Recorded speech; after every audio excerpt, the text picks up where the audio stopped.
Alright, what up YouTube? I'm back with a different type of video today. Gonna be a little bit different style. I was sick this week, so sadly I could only have one upload for workout video. But instead of recording my leg day this week, or today, I decided, why not talk about something important instead of just showing you guys, my workouts and stuff. So, here is 5 things I wish I knew as a beginner lifter.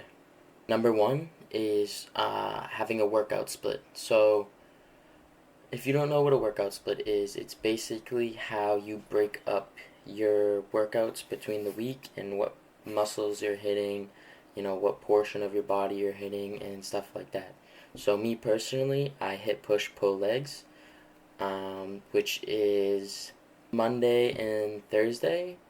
I hit chest, shoulders, tries, which is push.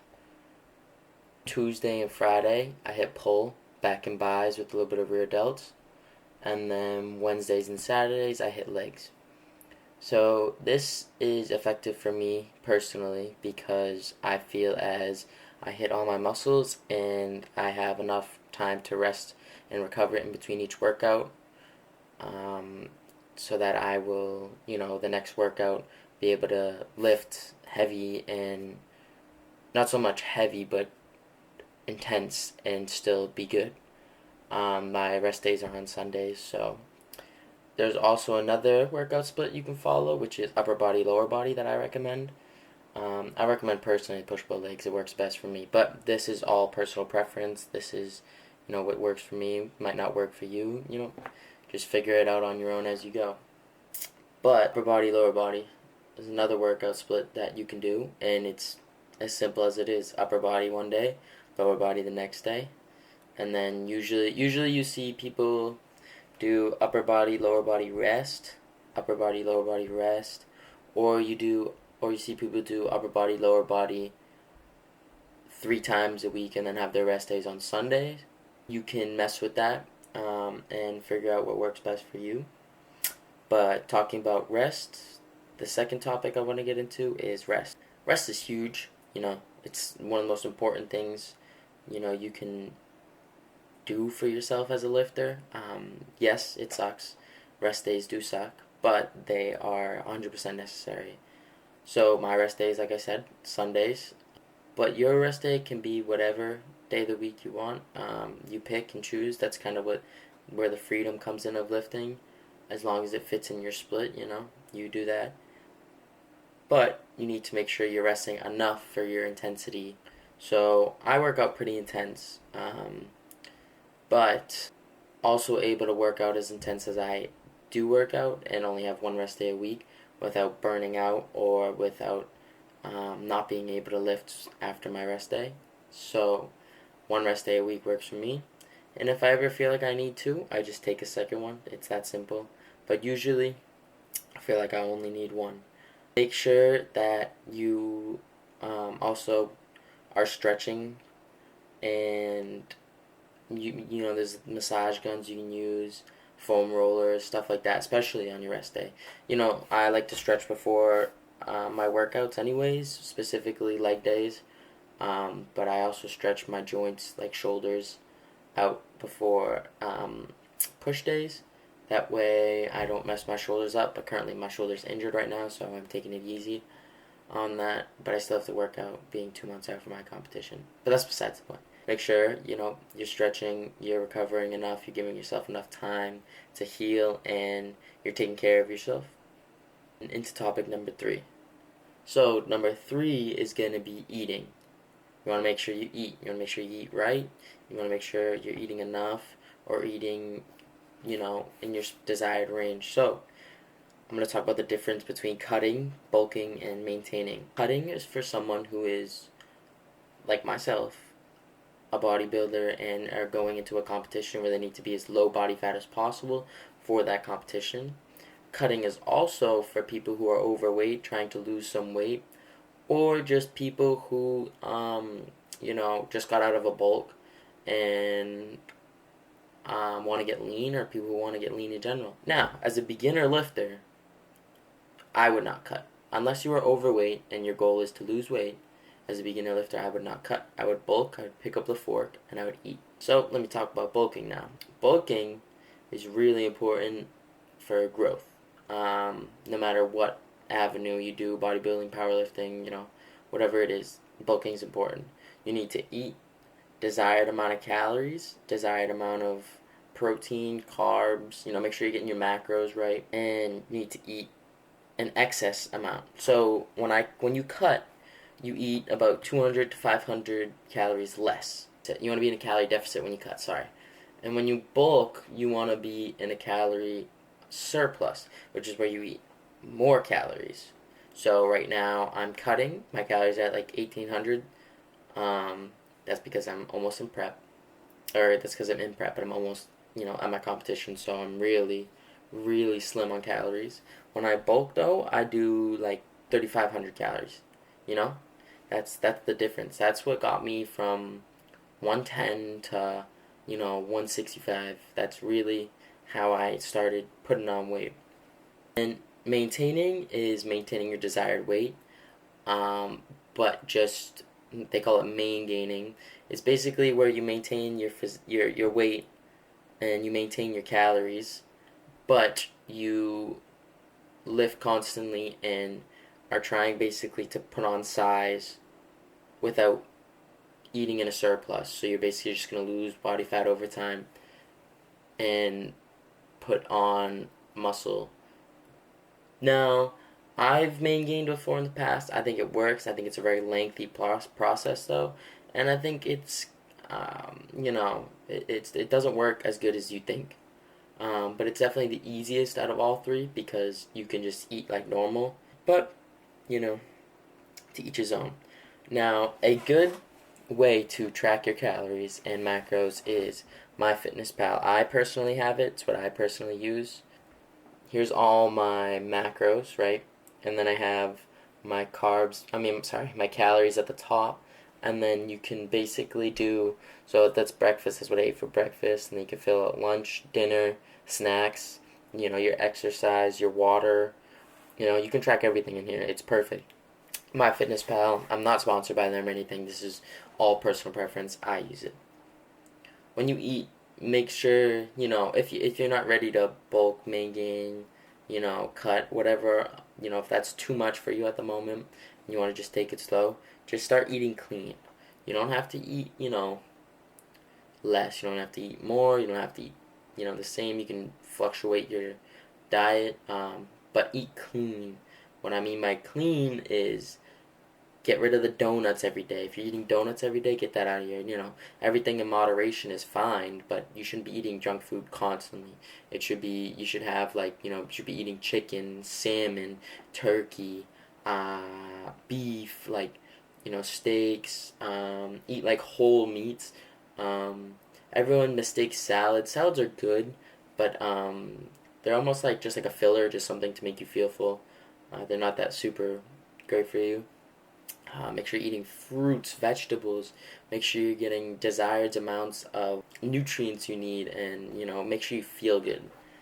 Number 4 that I'm going to talk about is specifying your workouts. So, what I mean by that is, I, as a bodybuilder, and same with most bodybuilders at least, train for hypertrophy, which is basically training for looks. You train your muscles to grow and look good. Mainly when you train hypertrophy, you're putting on size. You're looking big. You're looking well. Obviously, if you're bulking, you're training hypertrophy. You're gonna look bigger. You're gonna look stronger. You may not get as strong as you look, so you may look stronger than you are, but that's just the price that comes with it. Now, if you're more of a strength person, you don't really care what you look like. You just want to train strength. Train strength, right? So you're gonna train in sets of 5x5s, you're going to do more compound movement.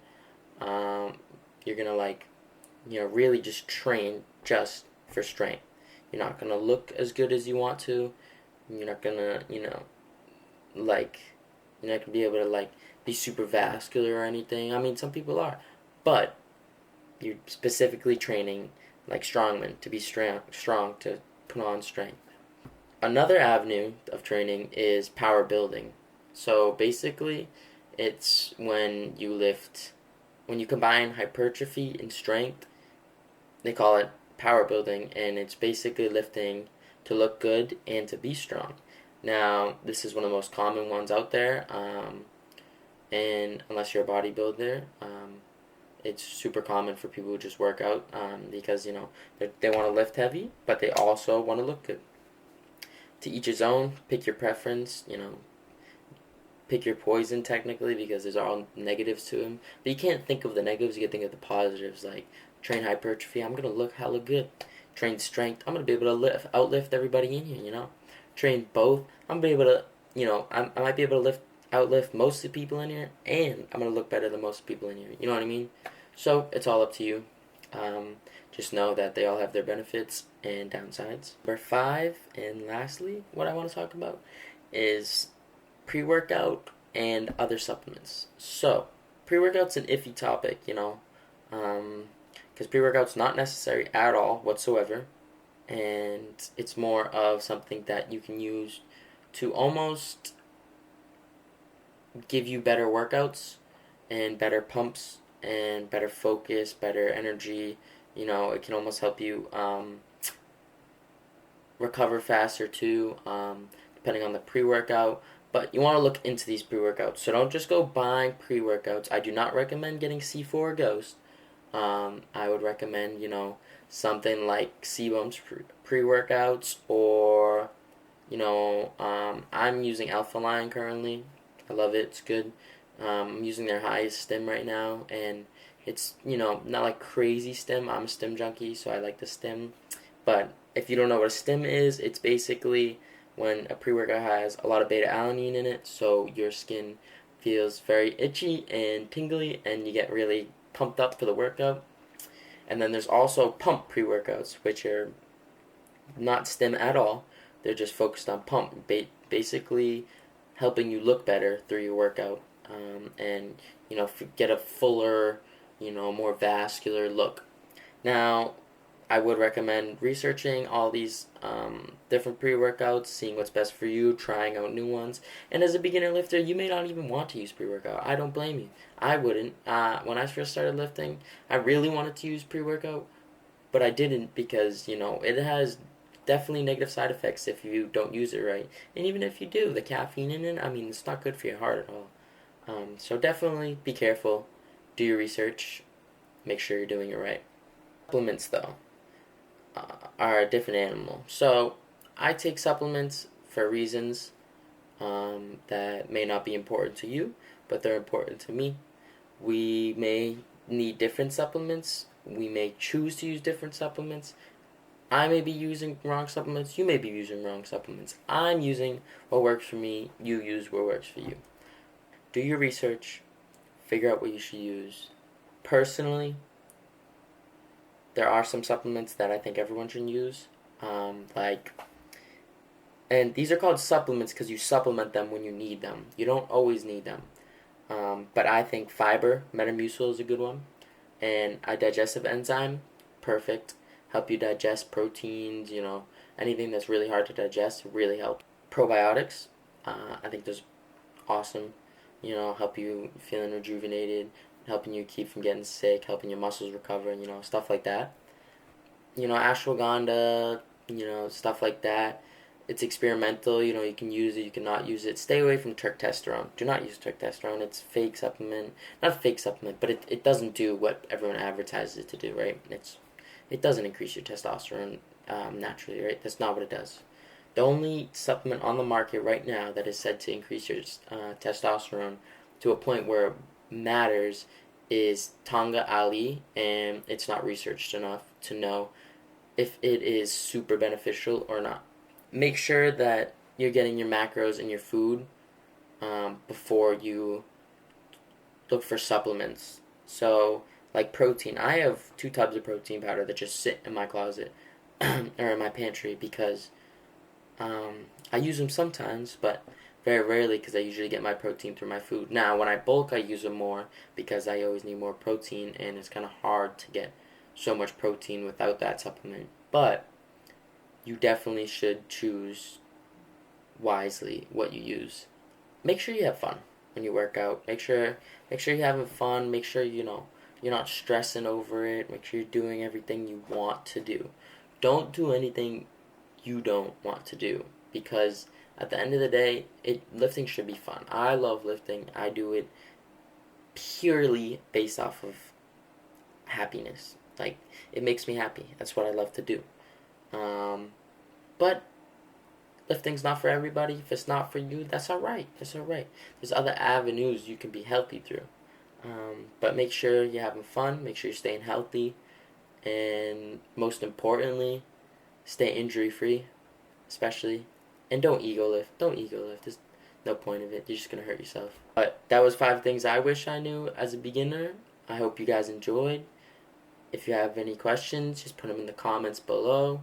Make sure to like and subscribe, and I'll see you guys next video.